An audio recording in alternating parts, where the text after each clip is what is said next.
And a good Wednesday morning to you. Welcome into the Nick Craig Show, streaming live on YouTube, Rumble, and X. Don't forget that you can take the show with you 24/7 on demand by checking out the Nick Craig Show in your favorite podcast app. You can also listen online by visiting the website nickcraig.com. Thanks to the Law Group here in Wilmington for their support this morning. Visit them online at lawgroupnc.com or give them a call at 910-251-6088. More on them coming up a little bit later on. We will also be joined by Congressman David Rouzer coming up here in less than 30 minutes this morning. We'll, of course, bring up and talk about the big news of the last couple of days, which continues to be a war raging in the Middle East between Israel and Iran, as now for the second day straight, many folks in the United States on edge, and rightfully so, over whether the United States is going to get involved in the conflict.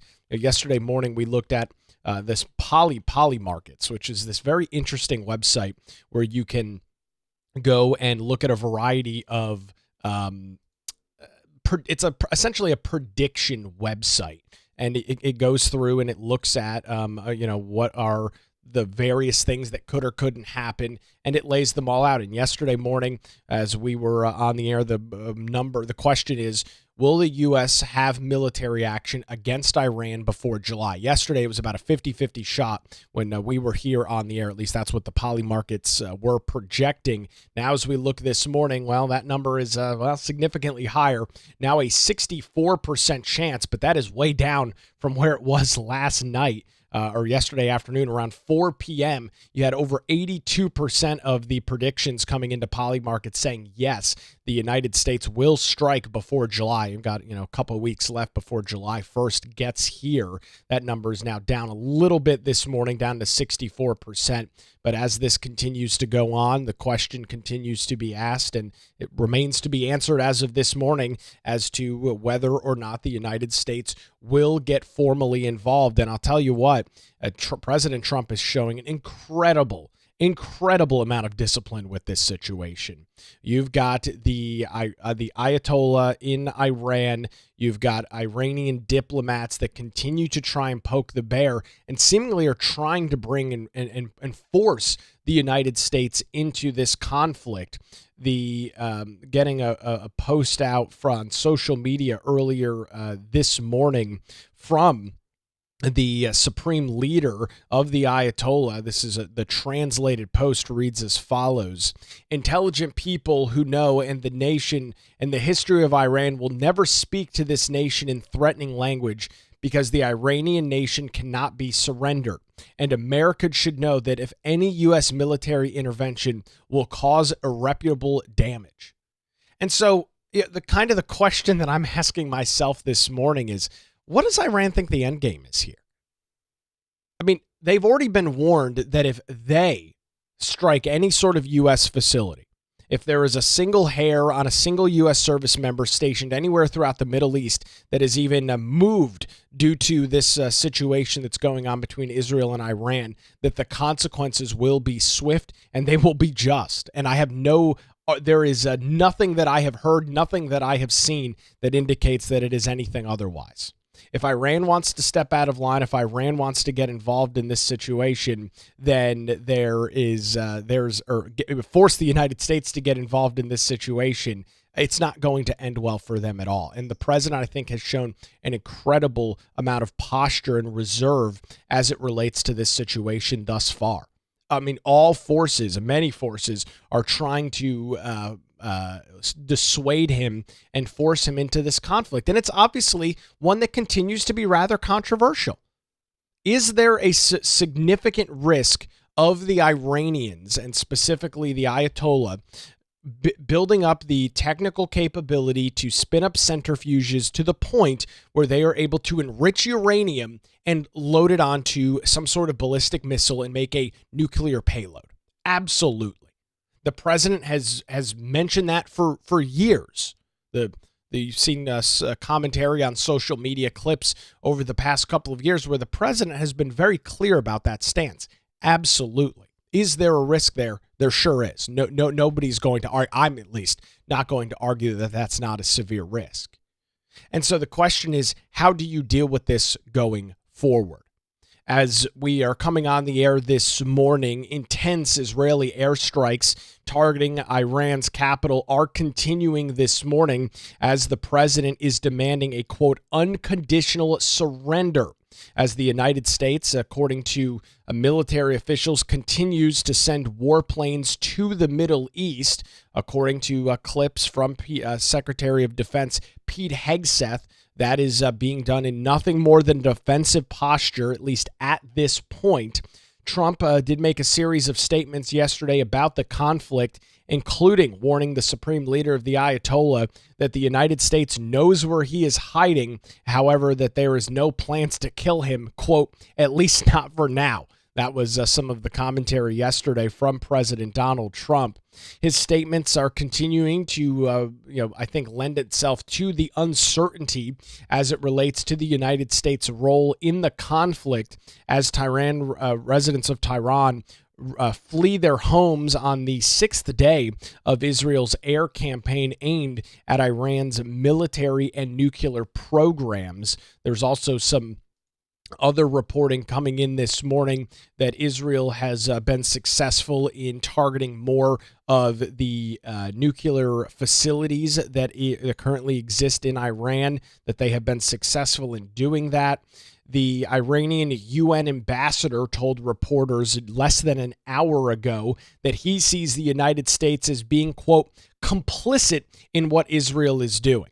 And so I guess now Iran is trying to move the goalpost. There's a big difference between being complicit with something and actively being involved in this war. Now, Iran is going to try and use any means possible to try and draw the United States into this conflict. For what reason, I have no freaking idea. I don't know what their end game is. If the United States, if President Donald Trump decides to get involved, which, by the way, the involvement will be things like very strategic airstrikes. The idea that the United States is going to have boots on the ground in Tehran tomorrow, the likelihood of that seems to be almost non-existent. If the United States is to get involved, at least right now, with the situation that we are looking at, with all of the information that we've got available this morning, the situation would be strategic airstrikes. Some of those what are called bunker buster bombs that the United States has access to really dig down and get into some of these underground facilities that exist throughout the country of Iran that many intelligence folks and many intelligence officials say are housing a large amount of Iran's nuclear capabilities. They understand the situation and the risk that they're in, so they decided to build many of these facilities underground. From a strategic standpoint, smart move.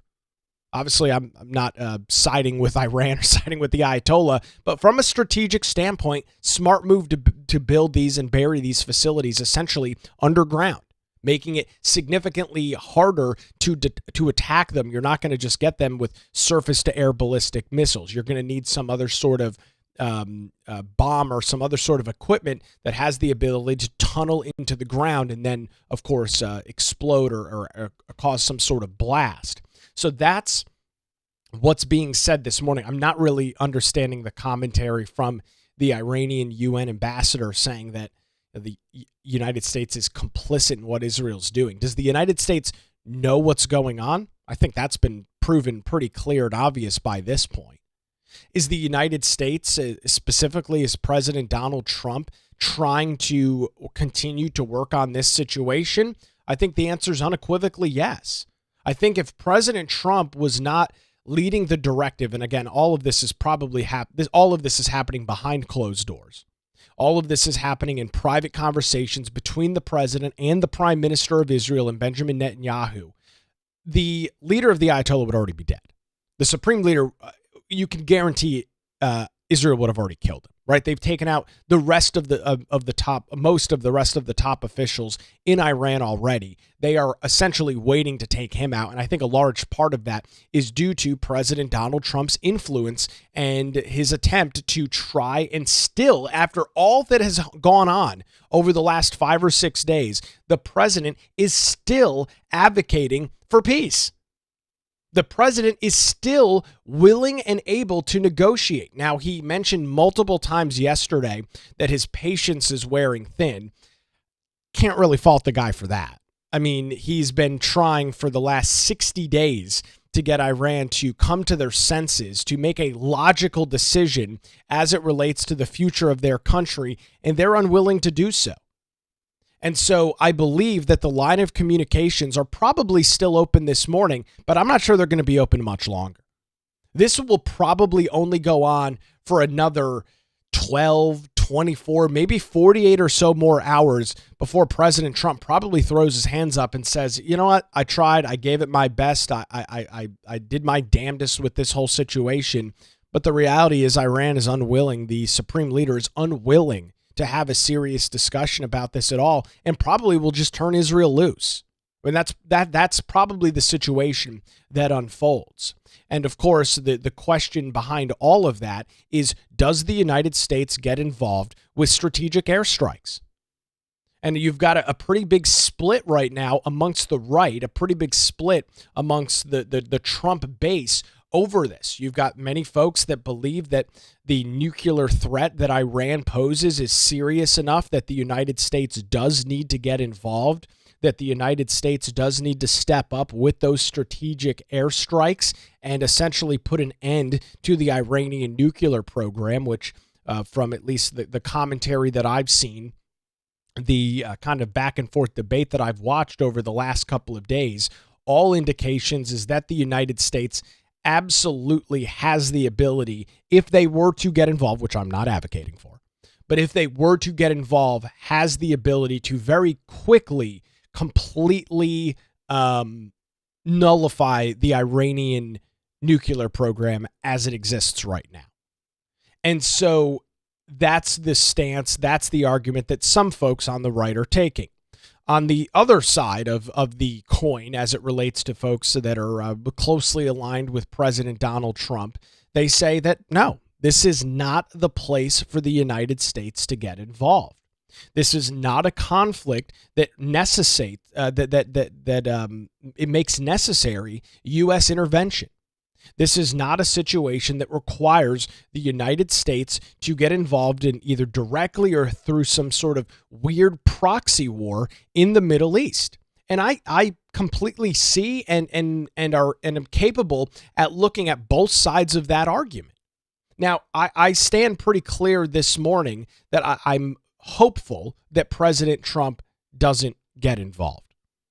I think that Israel to this point has been able to, from all reports, completely secure the Iranian airspace. I mean, from everything that I've read, whether it's right-wing news or left-wing news or more centrist news, whatever, even if that exists to this day, everybody is indicating that Israel has complete dominance and air superiority over Iran.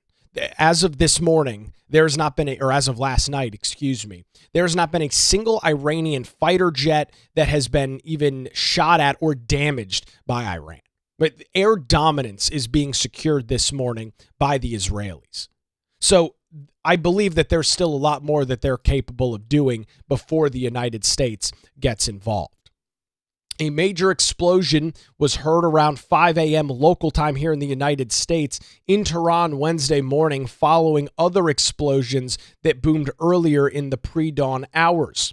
Authorities in Iran offered no acknowledgement of the attacks, which have become increasingly common as the Israeli airstrike campaign has intensified since they began last Friday. At least one strike appeared to target Tehran's eastern Turanian neighborhood, where the paramilitary Revolutionary Guard has its academy. The Israelis earlier warned that they could strike a neighborhood south of the Mbrad International Airport, which does include residential neighborhoods, military installations, and other firms as well. Israeli also claimed that it had killed another Iranian general in Ali Shamada, who Israel described as the country's most senior remaining military commander in Tehran. He was known in the country and was last week appointed to essentially a chief of staff-like role, as other individuals within the Iranian Revolutionary Guard were struck and killed pretty quickly into this conflict. So as it stands this morning, the president continues to call for a surrender from Iran, an Iranian surrender in this situation, wanting a real end to this global conflict and long-term peace.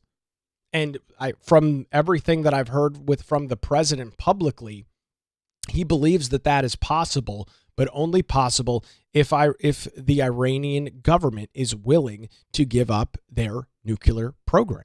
If they are willing to come to an agreement that would essentially mean that they would not be on the path to nuclear capability, which, by the way, I'll just state this.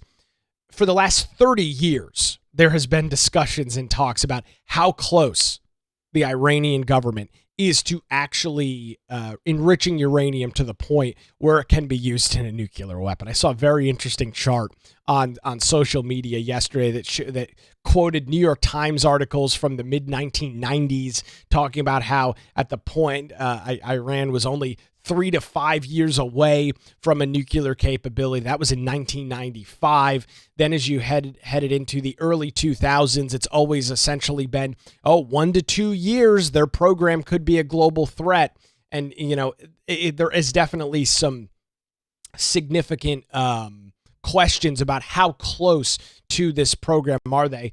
As of late, the discussion, not only from the Israelis, but from some U.S. intelligence, indicates it could be days to weeks as it stands right now. I don't know necessarily how much stock I put into that when you've been told for 30 years that a country will have the ability to refine uranium to the point where they can use it as part of a nuclear warhead on a ballistic missile. You kind of get into a little bit of a boy who cried wolf situation when you've been saying that for 30 years, which is seemingly been the case, at least from all of some of the online reporting and some of the newspaper excerpts and things over the last 30 plus years or so. So we'll obviously continue to keep an eye on that. Dropping later today, Tucker Carlson is set to do a full interview with Ted Cruz on the situation ongoing between Israel and Iran. Tucker Carlson did provide this clip, put a little, I guess you'd call promo together for it with some of the back and forth between him and Senator Cruz. President Trump called Tucker Carlson kooky just a couple of days ago over his stance, which is very hardline, that there needs to be absolutely no U.S. involvement at all. Here's the clip from Tucker Carlson's team on a podcast coming out later today. How many people live in Iran, by the way? I don't know the population. At all? No, I don't know the population. You don't know the population of the country you seek to topple?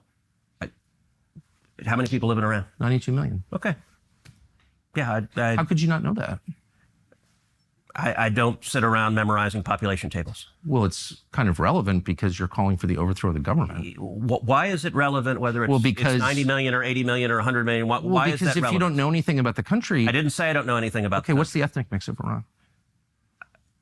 They are Persians and what predominantly Shia. Okay, this is cute. It's not okay. even... You don't know anything about Iran. So okay, actually, I am not the Tucker Carlson expert on Iran. You're a senator who's calling for the overthrow of the government. You're the one who don't know anything about the country. No, you don't know anything about the country. You're the one who claims they're not trying to murder Donald Trump. You're the I'm one not saying that. Who can't figure out if it was a good idea to kill General Soleimani, and you said it was bad. You don't believe they're trying to murder Trump. Yes, I do. Because you're not calling for military strikes against them in retaliation. And if you really believe that... We're carrying out military strikes today. You said Israel was. Right, with our help. I said we. Israel is leading them, but we're supporting them. Well, you're breaking news here because the U.S. government last night denied, the National Security Council spokesman Alex Pfeiffer denied on behalf of Trump that we were acting on Israel's behalf in any offensive capacity. No, we're not bombing them. Israel's bombing them. You just said we were. We are supporting this is Israel. High stakes. You're a senator. If you're saying the United States government is at war with Iran right now, people are listening. Okay. Well, that is set to be an interesting interview when that comes out a little bit later on today. I am very much looking forward to seeing this full back and forth. I like Tucker Carlson. I think this concept, though, of what is the demographic makeup percentage-wise based in the country, I mean, that's not, to me, that's not a valid argument. I mean, it's a cute thing that Tucker Carlson, and again, I really like Tucker Carlson. I'm a big fan of his show. What he's done with his media platform is something that of course I would strive to follow in some of those footsteps. But that to me is not a barometer of whether the United States should actively get involved in carrying out offensive strikes on Iran. The only way that that can happen is if Senator Ted Cruz, who I also like, knows exactly the demographic makeup of the country. I don't know that that's a relevant discussion. It's kind of a cute political point to make. But I'm curious, this is obviously just one little excerpt, about a minute and a half from the interview that is set to launch a little bit later on today. I don't believe it's out yet. So it's going to be interesting to see how that goes down. And the arguments that Ted Cruz makes, he seems to be more on the side of actively getting involved. But I'll tell you what, and I mentioned this yesterday morning, it is amazing in the information age that we live in, right? For the last 2 days, we have seen, at least I have, at least on social media, have seen remarkable commentary about how it's confirmed once again the United States is getting involved. I've heard that now for the last 36 hours. Since late Monday night, the discussion has been the United States is ready to get involved. The United States President Trump is signing an executive order. This was the commentary around 7 or 8 o'clock Monday night, that the president was going to come back from the G7 and was going to sign some sort of executive order, which I don't know that an executive order is not the way to do it, but sign an executive order to actively get involved in offensive strikes. That was Monday night, 7 p.m. It's now 7:23 a.m. Wednesday morning. It still hasn't happened. And part of, I think, what makes this so interesting to watch is, in fact, social media. Is, in fact, that you've got like these websites, like the Polymarket website that I was showing you earlier, that, in real time, this kind of discussion is taking place. There's been a lot of propaganda from the Israelis, from the Israeli news outlets, indicating that the United States is already actively involved. Now, to the point of that, the United States is involved. They have been fully transparent that they are helping the Israelis in the defense. As Iran shoots anywhere between 50 and 100 missiles at a time, ballistic missiles, towards Israel, the United States is actively involved in shooting down those missiles and making sure that they don't hit valuable targets and explode in the country of Israel. That is not up for debate. The point that is up for debate this morning is the fact that, or is the question rather, that the United States is going to get actively involved in an offensive nature, actively going in and having U.S. pilots, U.S. jets, and U.S. armaments actually impacting the country. That has been kind of the interesting discussion that has taken place. Nothing has been confirmed. The president seemingly is no closer to getting involved in the conflict than he was 2 days ago. Now, could the president come out in the next 30 minutes and say, we're doing it, we're actively getting involved, we're setting this up? Sure. I mean, it's a very fluid situation, and that's what makes this so interesting to cover from a news standpoint, is it's so incredibly fluid, and the time zone and the time makes everything kind of interesting as well. A lot of stuff kind of happens late in the night here in the United States and in the overnight hours. But I think the president's going to do everything that he can to not actively get involved. Right? He has been somebody, and I know the commentary, I've seen the coverage, that this is not the same situation as getting into a war with Iraq or Afghanistan. This is not a forever war in the Middle East. I completely understand that point. And I see that there's a differentiation. I see that there's a difference. I'm not going to argue to the contrary. And so it is just very interesting to watch this. We're getting some live comments coming in this morning on our Rumble live chat. Fake news regarding President Trump jumping in on the war wagon. They want the MAGA base to be divided. I think there's some of that. Yeah, there's some level of that is propagating. But there's also this immediate reaction from those on the right that have already got their stance and opinion set. And there's nothing wrong with having an opinion. But you've got those folks on the right that are torching President Trump for a decision that he has yet to make.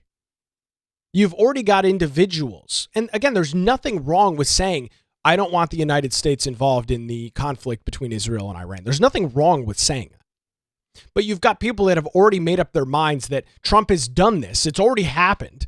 This is all based on BS reporting that is propagated through social media.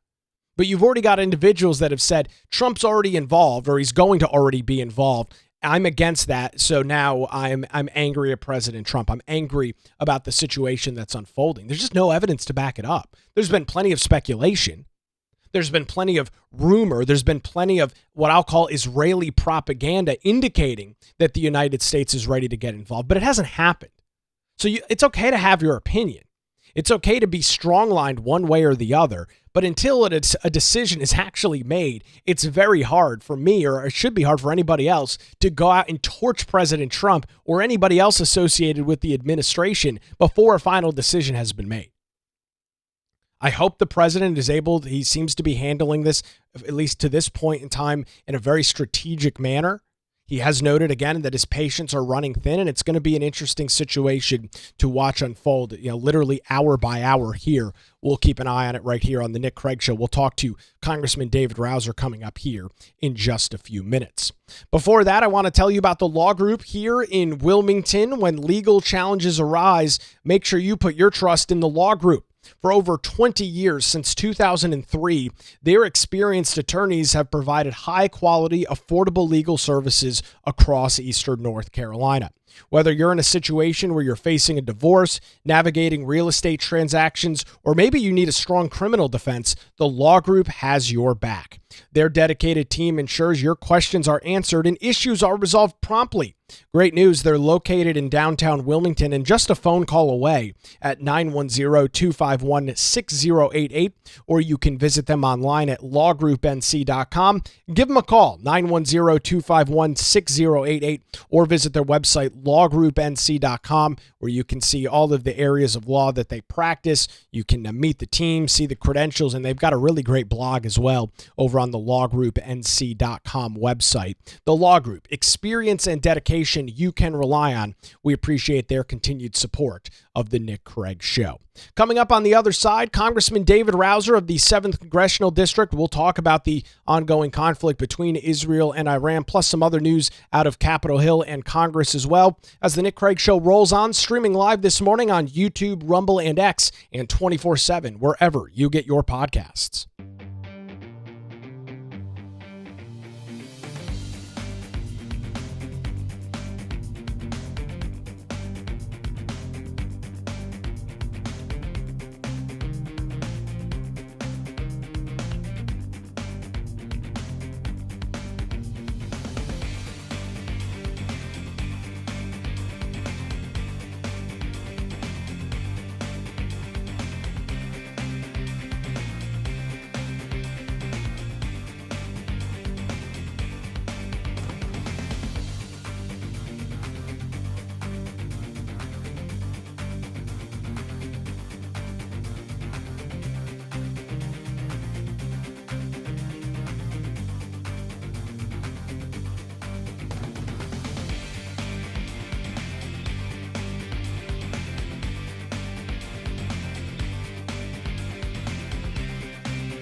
And a good Wednesday morning to you. Welcome back to the Nick Craig Show, streaming live on YouTube, Rumble, and X 24/7, wherever you get your podcasts. A lot going on this morning that we are keeping a track of both internationally and nationally here across the United States and southeastern North Carolina. To walk us through everything this morning, Congressman David Rouzer of the 7th Congressional District joins me this morning on the Nick Craig Show.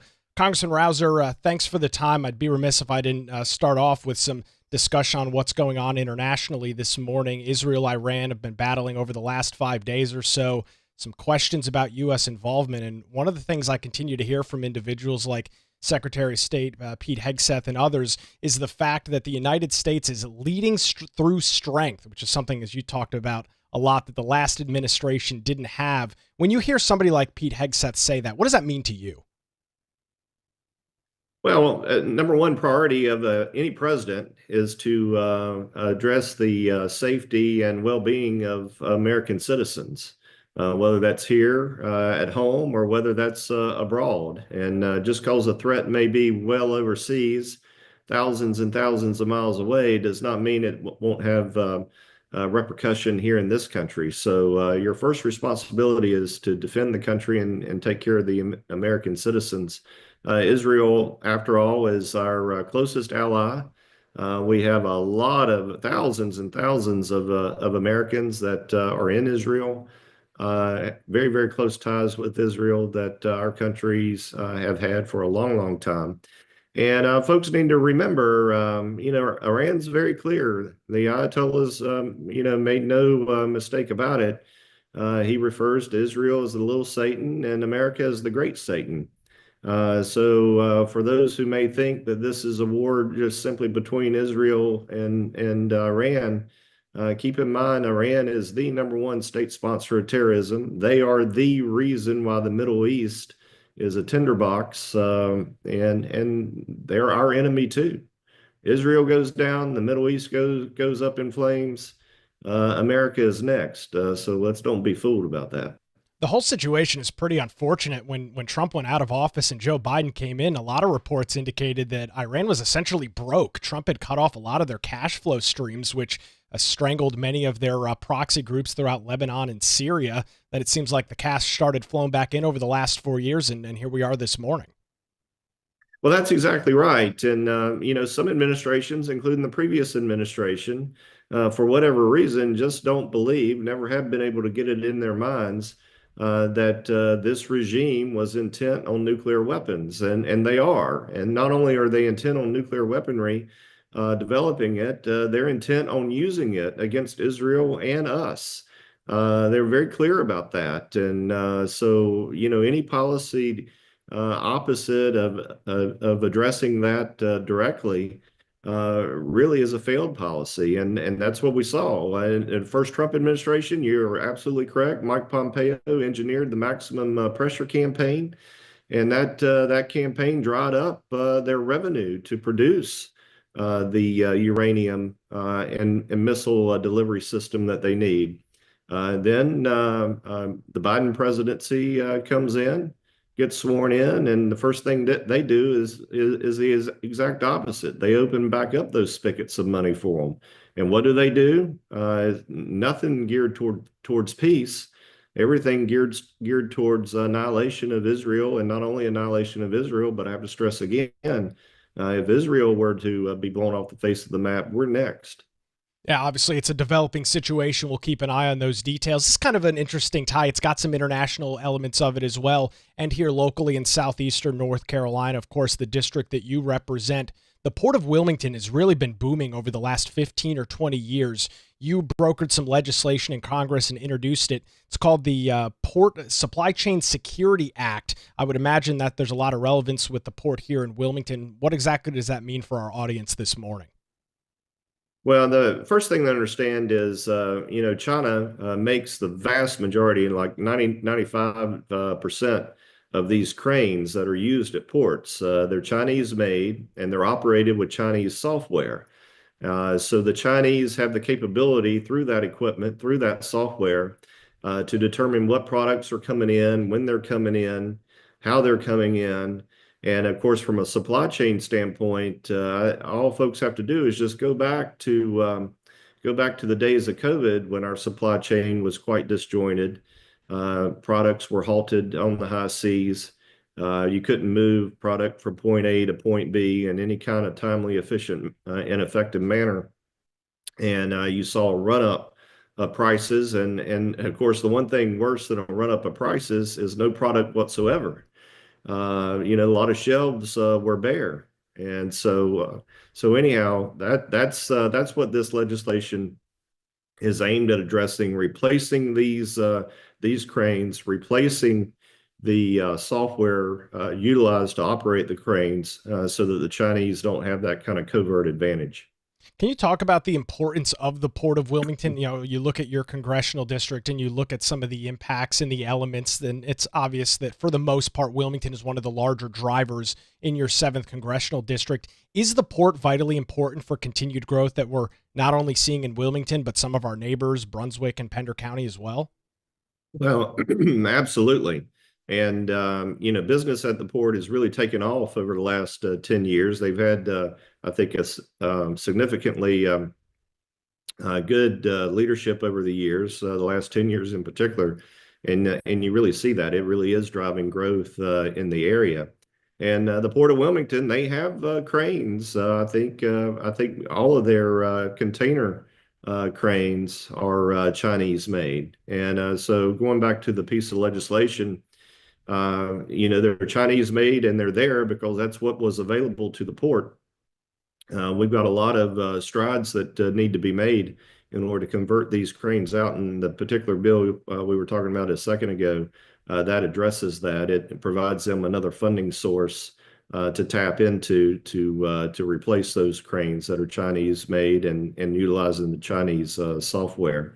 But the port is absolutely crucial to economic growth in the state of North Carolina and the Southeast as well. Transitioning a little bit, you sit on the T&I committee. Before we get into some legislation that you're dealing with there, can you walk our audience through this morning what is T&I and why should that be relevant for folks that you represent here in southeastern North Carolina? Well, the Transportation and Infrastructure Committee, for short, we've referred to it as the T&I Committee. That committee has wide jurisdiction. It includes the water component of Clean Water Act component of EPA, the Coast Guard, FEMA, anything related to highways and bridges. So the Department of Transportation is under our jurisdiction, the FAA, rail, pipelines, you name it. If it's not under the jurisdiction of Ways and Means and under the jurisdiction of Energy and Commerce, it is most likely under the jurisdiction of the T&I Committee, unless it's a legal matter. So it pretty much covers everything from A to Z. And of course, Wilmington, we're a Coast Guard city. We have jurisdiction over the Coast Guard as well.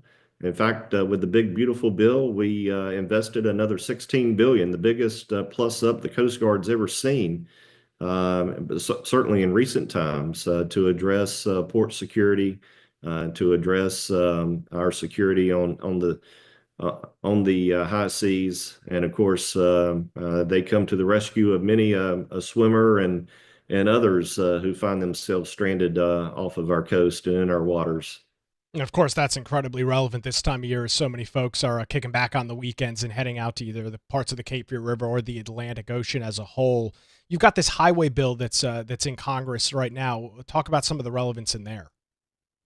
So there's several different subcommittees that the T&I committee is comprised of. The one that I am chairman of is referred to as the Highways and Transit Subcommittee. That committee, we have a highway bill that is authorized, or at least the intent is to authorize it every 5-6 years or so. And it's coming due. The current highway bill expires next September 30th of 2026, not 2025, but 2026. But we're beginning work now to rewrite that highway bill, to rededicate, reorient resources to highways and bridges, roads and bridges, which is what it should be about. Obviously, in these states like North Carolina, where you've had a lot of increased growth, substantial exponential growth, you might argue, particularly in this district. Brunswick County rates as one of the top growing counties in the state. It's either number one or two every year. Most years it's number one in growth. And of course, a lot of folks moving into Pender County here on the coast, New Hanover County as well. So the whole state is growing, but this coastal area in particular has had a lot of growth, and the infrastructure needs are significant. Now, we provide the funding for the formula funds that is dispersed to the states. We're going to try to buttress that as best we can. I suspect the president is going to get very laser focused in on this new highway bill as well, and he's going to want additional resources. And so we're going to have to work through that to figure out how we fund all the needs that we have. But the idea here is to structure this thing so that states like North Carolina and the fast growing states get more of the transportation dollars to address the unique needs that we have. We have a lot of 2-lane roads all throughout this district, all throughout North Carolina that really should be 4 lanes. We have 4-lane roads that really should be interstates. And so we've got a lot of work ahead of us, but this will be a good down payment, I'm hoping. That's going to be the goal. That's what we're going to be striving towards to address our state's transportation needs across the board. Well, and I'm glad you talk about those needs. Most states, and specifically here in North Carolina, the largest funder of DOT is the gas tax, which folks don't see. It's built into the price that they pay at the pump. Do you have concerns with, as more individuals choose to drive either hybrid or electric vehicles, that cuts off a pretty significant revenue source for an entity like the North Carolina Department of Motor Vehicle? Well, that's true at the state level, and it's also true at the federal level. Back 30 years ago, 40 years ago, when the gas tax was put in place, it was a very reliable source of income. In fact, the state legislature, it was such a reliable source of income. The state legislature under the Democrats back in those days, they used to take all the money from the gas tax from the Highway Trust Fund and siphon it off and send it to their pet projects of choice. When the Democrats were in the majority in the state House and the state Senate, which they were, by the way, for a long, long time. And it wasn't up until 2010 that Republicans even had the majority in the state Senate, not since the Civil War anyhow, or Reconstruction. And so at the federal level, you have the same phenomenon over the years, less and less money coming into the Highway Trust Fund because you have hybrids, you have electric vehicles, they're not paying in, better and more fuel efficient vehicles. So just as you've seen at the state level where those revenues have declined over time, same thing has happened at the federal level. And one of the things that we include in the big, beautiful bill that the Senate is now taking a strong look at and rewriting some portions of is we include an EV fee that if you buy a brand new EV car, used or brand new, it doesn't matter. It's an annual registration fee of $250 because currently they use the roads. They're heavier than the average vehicle because those batteries weigh so much. And of course, the weight of the vehicle deteriorates the roads quicker than anything else, quicker than multiple uses. Cars going by, second after second. These heavy vehicles really harm the roadway structure in a way that the other vehicles do not. And they're not paying anything in the Highway Trust Fund. And so we make that change. And then we also establish a fee, an annual registration fee for hybrids as well. So those are 2 monumental changes. This would be the first modification to funding of the Highway Trust Fund at the federal level since about 2003. And so that's significant. Now, long term, just a registration fee on EVs and a registration fee on hybrids, that's not going to cut it from a funding standpoint. We're going to have to increase, revenues. So we're looking at a variety of different options. We'll probably have to be well coordinated with the Ways and Means Committee to address that issue long term. But that is the biggest challenge, biggest hurdle that we face, moving forward with the highway bill is exactly how do we fund it? Congressman Rouzer, I know you've been keeping track with the ongoing saga of the Cape Fear Memorial Bridge. Just over the last month and a half or so, we've learned details about height requirements and a new price tag somewhere in the ballpark of $1.5 billion to rebuild the Cape Fear Memorial Bridge. Obviously, the counties in southeastern North Carolina don't have that money. You can imagine they'll be looking to the federal government. What is the latest that you've been hearing on that from not only elected officials locally, but probably from many of your constituents?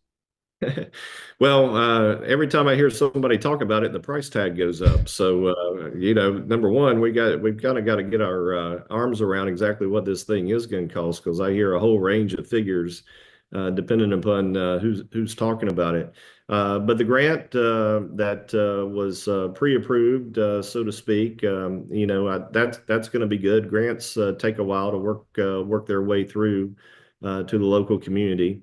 But the state's going to have to be, and the local governments are going to have to be creative and step to the plate to address the funding needs for that bridge. It's a very obviously it's an iconic bridge, but it's also incredibly important to the workforce, to the economy, to the region, certainly to the state. And so that's going to be a work in progress for some time to come. It's not going to happen overnight, not at that price tag. Yeah, obviously it's something that's at least probably at least 10 years down the road realistically when you look at some of these debates over height and price, which I'm glad you mentioned started off around $400 or $500 million and seemingly balloons every 6 months or so when there's a new report out. So Yeah. appreciate the And update. we will be working very diligently with the locals, the local MPO and the North Carolina Department of Transportation and everybody involved in it to see if there's things that we can do under the construct of the highway bill to help expedite that and find some additional avenues of revenue to the extent that we can. But that's going to require it's going to be a major lift for all parties, and we're certainly going to work to do everything we can to help get it achieved. Constituent services is something that is a big part of not only your day-to-day, but your staff's day-to-day, whether it's up in Washington, D.C., or some of your regional offices across the 7th Congressional District. Why might somebody, outside to tell you you're doing a great job or a terrible job, depending on who the person is, why might somebody want to reach out to your office? What kind of issues could you help constituents here across southeastern North Carolina? Well, one of the big ticket items, we have a lot of veterans. We deal with a lot of veteran casework, and we can't resolve every issue, but we resolve a lot of issues.